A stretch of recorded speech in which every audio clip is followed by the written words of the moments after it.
My name is Alex Marshall. I am a respiratory therapy graduate of the class of 2022 from Ashtabula. I grew up here, I never moved. So when I started college classes, I was still in high school. I was in the CCP program. So my senior year, I really only took maybe 1 or 2 classes at my actual high school. I took the rest here. So I got some of the Ken core out of the way. And then when I graduated high school, I knew I was going to immediately come to Ken Ashtabula. And I originally started in information technology, where I wanted to kind of work with computers and see what I could do. I kind of like the puzzle of, diagnosing a problem and stuff like that. And then I kind of switched from information technology to kind of form it with criminology. And I knew that there's this cybersecurity thing that is kind of a growing career.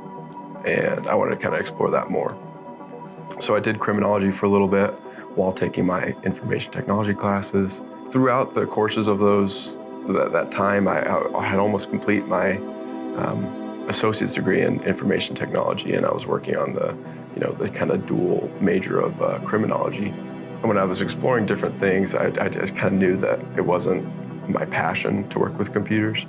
I wanted to work with people more. I felt like I was very personable, and I could thrive in those situations. So I didn't know if I wanted to do something in the medical field. That was kind of my first. I kind of looked that way. I knew nursing was huge through Ashtabula, and I didn't really know what respiratory therapy was at the time.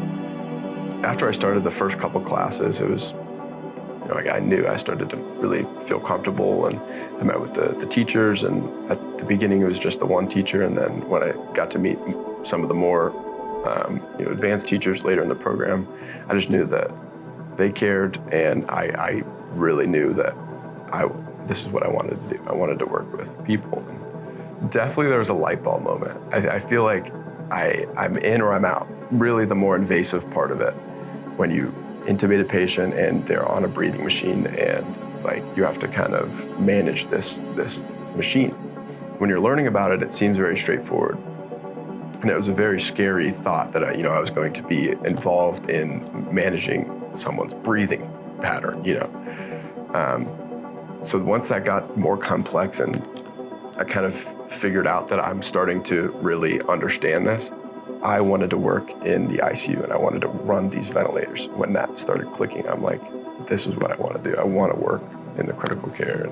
I've had a lot of good experiences with a lot of different professors, and because I have switched from IT to criminology to respiratory, and I think each and every one of them have had a different way of teaching, and I think that's important. I think not every student is going to learn one way. Some have been really good lecturers. Some have been really good hands-on, giving you good assignments to help you learn the material.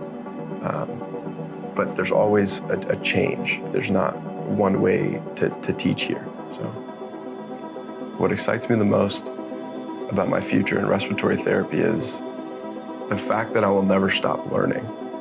The fact that no matter how long that I'm gonna keep doing this, if I continue doing this for the rest of my life, every single year there's gonna be something new that comes out that I have to learn. And every year there's gonna be a different patient that I've never seen anything like before.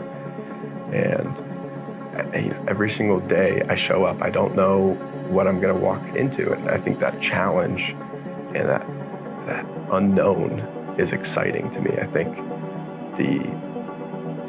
like I said, stepping into a different challenge and kind of having to think on your feet. You can't really go look into a book and find out how to fix a patient while they're, rapidly declining. So you really have to think on your feet, and I think that challenge is what really excites me. The respiratory therapy program at Kent State Ashtabula has prepared me to think on my feet by, having such good, not only teachers, but resources to teach with. We've gotten donations from hospitals that, stuff that we can reuse. But we always really make the most of what we have. The teachers that we have are lifelong students. They're still learning just as much as we are. The way that they teach you is not as much professing, but they kind of treat you as coworkers. They kind of show you a way that they would do it, but they encourage you to find out your own ways. In this field, there's not one way to do anything. There's always different ways that you can kind of figure out how to treat a patient, how to fix a problem on a ventilator. And I think they really kind of encouraged you to be able to grow in your own knowledge. It's not just black and white, this is what you're going to do every single time. I think that kind of prepares us to be able to think on our own instead of have a set way of thinking, you know, you're going to do this, this, and this if this happens. It's not really like that. I'm going to give you the tools, and you can pick the tool you want out of your toolbox. I'm going to give you a couple different ways to do something, and if this way works for you, it's not going to work for somebody else. If that way doesn't work for you, they have another tool to grab out of that toolbox. I would say to somebody, if they had asked me for advice, I would say that I think you should stay out of your comfort zone. Even though, so I was really close to completing my degree in one thing, I knew that it wasn't going to be my passion. And yes, it could have been easy for me to do those 4 or 5 classes and get my degree and start working in a job that I would start my career in. But even though I would be making money at that time, would I really be happy doing what I was doing? And I've always been an advocate for finding what you want to do, even if it's not going to make you the most money.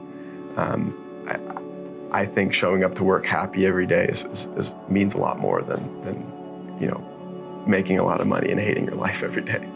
Set yourself up for success. I think if you start somewhere, you don't always have to finish on that same path. I think there's paths, there's forks in the road, and you will have to choose what path you want to go on. And if you know one path is too rough or whatever, stay resilient, try to get through it. If it's not for you, head on another way. You know, there's always going to be options and opportunities in your life as long as you set yourself up for those. You know, there's a saying: one door shuts, another door opens. As soon as that door shuts, don't be afraid to walk into that other door. You don't know what you're going to find.